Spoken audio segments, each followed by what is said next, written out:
For today's vlog, ito yung araw na bumili ako ng bagong iPhone. Actually, ilang beses ko nga itong pinag-isipan kung kailangan ko na ba talagang bumili dahil okay pa naman yung 13 Pro Max ko. Ang kaso nga lang ay nagpo-full storage na siya at kailangan din kasi namin ng isa pang camera para sa pag-vlog namin. At feeling ko naman, deserve ko naman to bukod sa 3 years na yung 13 Pro Max ko ay pinaghirapan at pinagpuyatan ko naman tong perang ipangbibili ko. At syempre, salamat din kay Bang Nas Jolo na todo convince at support sa akin na bumili na daw ako at huwag namang hinayang dahil mababawi din daw namin yung ipinambayad namin dito. Ewan ko ba kapag kasi nakikita ko na yung perang ipambabayad ko, parang gusto ko nang bawiin at magbago na yung isip ko at umatras na lang. Charot. Alam mo, nagka-drive.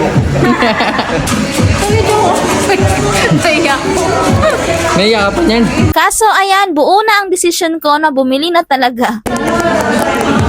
Sakto naman, pagkapunta namin dito sa iBookstore ay naka 3% discount sila. 16 Pro nga pala yung binili ko dyan, white titanium. Kahit paborito ko yung kulay pink, kahit na may pink sila sa 16 Plus, ay itong 16 Pro yung binili ko. Mas okay kasi yung camera nito para sa pag-vlog namin. Yung 16 Pro Max naman, halos same specs lang naman sila ng 16 Pro. Ang pinagkaiba lang yung size at yung battery. Kaya naman itong 16 Pro yung binili ko dahil bukod sa mas mura siya kay 16 Pro Max, ay gusto ko kasi ngayon yung maliit lang kasi madali lang siyang hawakan at hindi siya mabigat. At ayan na nga, nakuha pa nga magpa-picture. Ay, talaga naman. Ay.